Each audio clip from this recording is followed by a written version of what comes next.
हरे कृष्ण। जैसे हम पिछले कुछ दिनों से देख रहे हैं कि हम अपने लाइफ में, अपने जीवन में जो आने वाले चैलेंजेस है या जो भी हमारे जीवन से जुड़ी हुई चीजें हैं, उसमें हमें जब कैसे हेल्प करता है, ये कैसे हमारी मदद कर सकता है, ये हम देख रहे हैं। जैसे हम कर्मों के आधार पे हमने देखा कि हैप्पीनेस, खुशी के लिए जब कैसे सहायता करता है। और हम अपनी लाइफ को स्टेबल कैसे बना सकते हैं, हम वो सब हम देख रहे हैं इसमें। इसमें सबसे इम्पोर्टेंट चीज है कि हम लोग जैसे स्कूल में, कॉलेज में पढ़ते हैं। क्यों क्यों पढ़ते हैं? कुछ ज्ञान देने के लिए पढ़ते हैं। और ज्यादा इंटेलिजेंस चाहिए, और इंटेलिजेंस को बहुत ओवर रेटिंग किया है, बहुत ज्यादा वैल्यू दिया गया है। बट हमने ये देखा है कि बहुत सारे इंटेलिजेंट लोग होते हैं और सक्सेसफुल लोग भी फेल होते रहते हैं, वो भी स्ट्रेस में होते हैं। और वो हमने बहुत सारे सुइसाइड केसेस भी देखे हैं, जब भी उनका आईक्यू बोलते हैं उसको, इंटेलिजेंस कोशंट सबसे हाई होता है, फिर भी वो अपनी लाइफ को बेयर नहीं कर पाते। तो ये क्यों होता है, ये हम देखेंगे, और उसमें हम कैसे आगे बढ़ सकते हैं ये देखेंगे। तो कंपनीज में, जो भी मार्केट में जो कंपनीज है, पहले भी चलता आ रहा था, पहले से ही, बहुत पहले से, और अभी भी वैसे ही है कि वो आईक्यू, सबसे होशियार लोगों को हायर करते हैं। और उनको, आईक्यू वाले लोग अच्छा काम करेंगे और कंपनी तरक्की करेगी। और वो वैसे हुआ भी कि आईक्यू से बहुत सारी तरक्की हुई, बहुत सारे लोग आगे बढ़े, बहुत सारी कंपनीज बढ़ी। बट उसके साथ साथ लोगों की डिमांड चेंज हो गई। अभी आप हम लोग देखते हैं कि मार्केट में सब कुछ सस्ता चाहिए, हमें चीप क्वालिटी चाहिए। चीप मतलब सस्ते में चाहिए, बेस्ट क्वालिटी चाहिए, और इमीडिएट चाहिए। हमने देखा ना, 10 मिनट डिलीवरी बहुत पॉपुलर हो गया है। तो ऐसी चीजें आने की वजह से बहुत प्रेशर बनता है उन लोगों पे जो काम करते हैं, उन पे बहुत ज्यादा प्रेशर होता है। और हम ये देख सकते हैं कि अभी जो इंटेलिजेंस जो पहले हमारे हमारे लिए सुविधा बनाता था, अभी वो फेल हो चुका है। तो इसकी वजह से कंपटीशन बढ़ गया है, टारगेट्स हमारे मिस होते रहते हैं, और वो एक स्ट्रेस और बर्नआउट हमेशा होता रहता है। और ये सिर्फ एम्प्लॉयज के लिए नहीं है, ये हमारी बाकी बाकी लाइफ के लिए भी होता है। जैसे हम घरों में देखें तो स्ट्रेस बहुत ज्यादा बढ़ गया है। और वो जो ऑफिस का स्ट्रेस होता है वो घरों पे आ जाता है, और वो हमारी लाइफ को डिस्टर्ब कर देता है ये। तो क्या मिसिंग है, ये हमने देखा। उसके बाद लोगों ने ईक्यू का ईक्यू के बारे में सोचा, इमोशनल क्वोशंट। मतलब जैसे लोगों ने देखा कंपनी क्यों छोड़ते हैं, क्योंकि उनको काम पसंद नहीं आता, वो नहीं रहता। सबसे इम्पोर्टेंट रीजन होता है कि उनके मैनेजर या जो भी उनके बॉस होते हैं, उनको उनको वो उनको पसंद नहीं होते, या उनको वो सहन नहीं कर पाते। तो ये जो क्यों होता है, क्योंकि वो बॉस जो होते हैं वो हमेशा सिर्फ आउटपुट, या जो वर्क हो रहा है, काम पे हो रहा है, उस पे ही फोकस करते हैं। वो लोगों को नंबर्स की तरह देखते हैं। जैसे आपने देखा होगा, आप न्यूज में पढ़ते होंगे, जैसे टीसीएस जैसी कंपनीज, वहां से भी लोगों को फायरिंग हो रहा है, तो वो नंबर्स बताते हैं कि इतने लोग हमारे पास काम कर रहे, इतने लोग हम निकाल रहे हैं। तो उनके लिए लोग एक हेड काउंट की तरह है, सिर्फ कितने लोग हैं वो काउंट की तरह वो ट्रीट करते रहते हैं। और जैसे यहाँ पे एग्जाम्पल में देखा है कि किसी का पैर फ्रैक्चर हुआ था, फिर भी एक बॉस उसको पूछता है कि काम हुआ है कि नहीं हुआ है। तो ये एक दिखाता है कि लैक ऑफ इमोशनल कोशंट, या इमोशनल इनसेंसिटिविटी होते हैं। तो और इसके वजह से बहुत सारी कंपनीज भी फेल हुई है।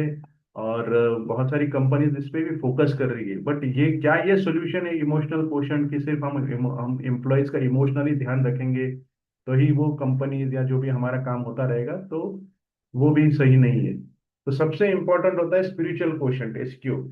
तो यहाँ पे एसक्यू में क्या क्या होता है कि हम इमोशनल क्वेश्चन में हम बैलेंस एंड मैच्योरिटी के साथ डील करते हैं। बट एसक्यू में हम जो क्रिटिसिज्म होता है टीम के अंदर होगा, या घरों के अंदर जो भी क्रिटिसिज्म, या भी कुछ झगड़े या क्वारल्स, अनस्टेबिलिटी होती है, तो जो भी वो लीडर होते हैं, घर के हो लीडर या ऑफिस के लीडर्स, वो चीयरफुल, और वो अ, हमेशा ध्यान से सुनते रहते, अटेंशन देते रहते अपने एम्प्लॉयज को, अपने फैमिली को। और एम्प्लॉयज को फैमिली की तरह ट्रीट करते हैं। पेरेंट्स अपने फैमिली की तरह, या फैमिली मेंबर्स की तरफ हमारा ध्यान रहता है। तो ये स्पिरिचुअल क्वोशंट रहता है।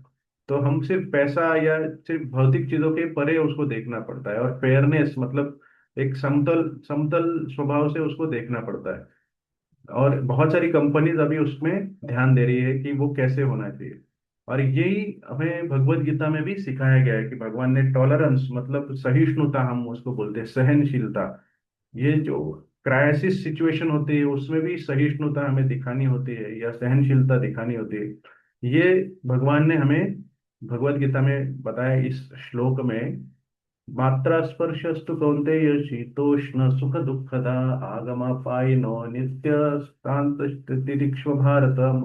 यहाँ पे ये बताया गया है कि शीत शीतोष्ण शीत शीत और उष्ण मतलब ठंड ठंडा और गर्म और सुख और दुख, ये आता जाता रहता है। और ये हमारे मात्रा स्पर्शस्तु मतलब हमारे जो इंद्रिय है उनके लिए सिर्फ वो एक परसेप्शन होता है, एक आभास होता है, और वो टेम्पररी होता है, उस ये परमानेंट नहीं होता है। और ये आता जाता रहता है, ये सिचुएशन आता जाता है रहता है, इसमें कुछ भी परमानेंट नहीं होता है। और यहाँ पे भगवान बताते हैं कि जो स्टेडी माइंड जो होता है, जिसका मन स्थिर रहता है इन प्रेशर सिचुएशन में, वो एसक्यू में या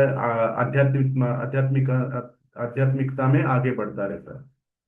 तो हाई एसक्यू जब हमारा रहता है कि हम टॉलरेंस जो सहिष्णुता हम बोलते हैं, तो जैसे हमारे हम चैतन्य शिक्षा शिक्षाष्टकम में भी जो श्लोक है, तीसरा श्लोक है, तृणादपि सुनीचेन तरोरपि सहिष्णुता अमानिन मानदेन कीर्तनीय हर सदा हरि। तृणादपि मतलब हमारा जो स्वभाव होना चाहिए, और तृण मतलब घास मतलब ग्रास का एक पत्ता होता है, घास का एक पत्ता, उस तरह से हमारा नम्र होना चाहिए। और हमें किसी मान या अमानी न मान देना, कि अमानी न मतलब हमें खुद के लिए मान की अपेक्षा न रखते हुए दूसरों को मान देना चाहिए। तुरनादपि सुनीते न तरोरपि सहिष्णुना मतलब तरो मतलब पेड़ या बड़ा पेड़, तो उसकी तरह हम सहिष्णु होने चाहिए। जैसे पेड़ में बहुत सारी सहिष्णुता होती है, गर्मी हो, पेड़ को किसी कोई काटता है तो भी पेड़ रिएक्ट नहीं करता है। तो इस तरह से सहिष्णुता हमें बताई गई है। तो यही भगवत गीता में भी बताया गया है कि जो हमारे ब्रेक डाउन सिचुएशन होती है, जहाँ पे डिफिकल्टी होती है लाइफ में, हमें वो शांति से उसको हमें टॉलरेट करनी होती है। और स्ट्रेस भी होते हैं या बहुत सारा हैप्पीनेस भी होती है, तो उसको भी हमें टॉलरेट करना चाहिए, बहुत ज्यादा गर्व में नहीं जाना चाहिए, ये यहाँ पे भगवान बताते हैं। तो आज का एक्रोनिम है स्माइल।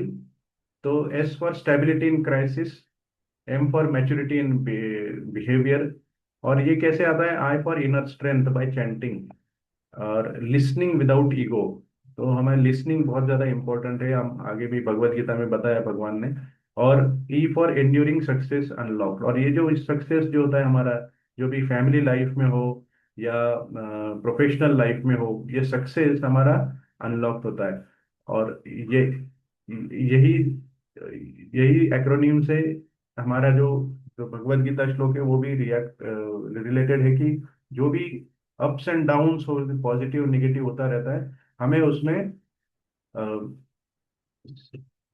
उसको टॉलरेट करना है और उसको उसमें स्टेबल रहना है, सबसे इम्पोर्टेंट ये है।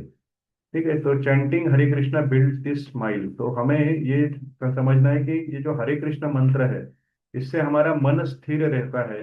और हम ये जो भी अप एंड डाउन सिचुएशन होती है उसमें हम अ, आगे बढ़ सकते हैं, और उसमें कोई ज्यादा हमें दिक्कत नहीं होगी। ये सबसे इम्पोर्टेंट हमें यहाँ पे समझ में आना चाहिए। तो इसी भावना के साथ आज हम फिर से जप करेंगे। आप सबसे रिक्वेस्ट है कि अनम्यूट करके आप अपना जप स्टार्ट कर सकते हैं। हरे कृष्ण।